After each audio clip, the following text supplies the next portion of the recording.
নমস্কার বন্ধুরা, সবাই কেমন আছো? আশা করি ভালো আছো। শম্পা বেঙ্গলি ব্লগ চ্যানেলে আপনাদের সবাইকে স্বাগত জানাই। আজকে বুধবার, এই যে জিয়ার স্কুল আছে, তাই ঘুম থেকে তুলে দিয়েছি। অনেকক্ষণ বসে বসে তাও ঘুমাচ্ছে। এই যে ব্রাশ করে নিচ্ছে, এখন একটু বড় হয়েছে তো একা একা করতে পারে। এই তাড়াহুড়ো করে রেডি করে দিয়ে এই যে ওর বাবার সঙ্গে পাঠিয়ে দিলাম নিচে। এই যে জানলা দিয়ে একটু মুখ বাড়াবো, কারণ সকালবেলায় স্কুল যাওয়ার সময়টা এতটা পরিমাণে ব্যস্ততার মধ্যে সময়টা কাটে যে একটু ভিডিও করব তার আর সময় হয়ে ওঠে না। তখন যেন মনে হয় তাড়াতাড়ি রেডি করে দিয়ে স্কুলে পাঠাতে পারলেই বেঁচে যাই।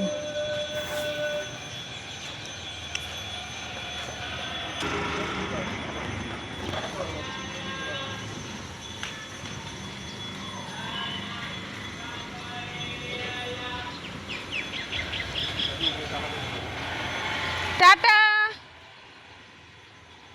এই যে দুপুরবেলা খাওয়া দাওয়া করে এবার একটু ছাদে চলে এসেছি। ছাদটা অনেক দিন ধরে পরিষ্কার করা হয় না, আর এই শীতকাল আসছে, একটু গাছ টাছ পুঁতবো। ছাদটা সেইভাবে পরিষ্কারও করা হয় না, তাই এই যে ঝাঁটা বেলচা এগুলো নিয়ে সব চলে এসেছি। আর এদিকে টবগুলো, যেগুলো ভাঙা ভাঙা টব ছিল, সাইড করে রেখেছি। এবার এই যে ছাদটা, এই সাইডটা পুরো পরিষ্কার করব। এই গাছগুলো তুলে এখানে নতুন করে গাছ পুঁতবো। আর এই সাইডটা পুরো, এই যে আগের দিনের ভিডিওটা কন্টিনিউ করে ওঠা হয়নি, তাই আজকে ছাদে চলে এসেছি জিয়াকে নিয়ে। ও একটু ফুল তুলবে বলে এসছে, তাই ওকে নিয়েই এসছি। এই যে পুরো ক্লিন করা হয়ে গেছে, ওই দিকটা পরিষ্কার করে টোরে নিয়ে এই যেগুলো রেখেছি, ময়লার গাড়ি আসলে কালকে ফেলে দেবো।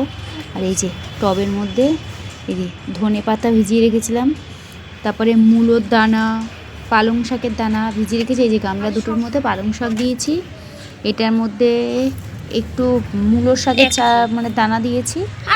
এই যে নয়নতারা ফুলগুলো, এই গাছটা আমি একটা দানা নিয়ে এসে গাছ পুঁতেছিলাম, তার থেকে কতগুলো গাছ বেরিয়েছিল, অনেকগুলো গাছ হয়েছিল।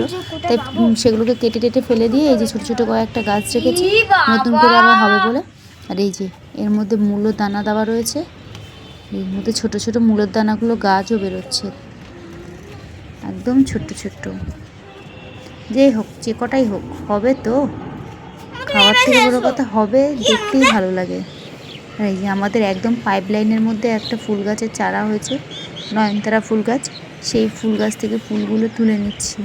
জিয়া একটু দুপুরবেলা এখন হয়েছে, পুজো দিয়ে দেবে, একটু বড় হয়েছে, পুজোটাও একটু দিতে পারে একা একা, তাই পুজো দেবে, তাই ফুল তুলে দিচ্ছি।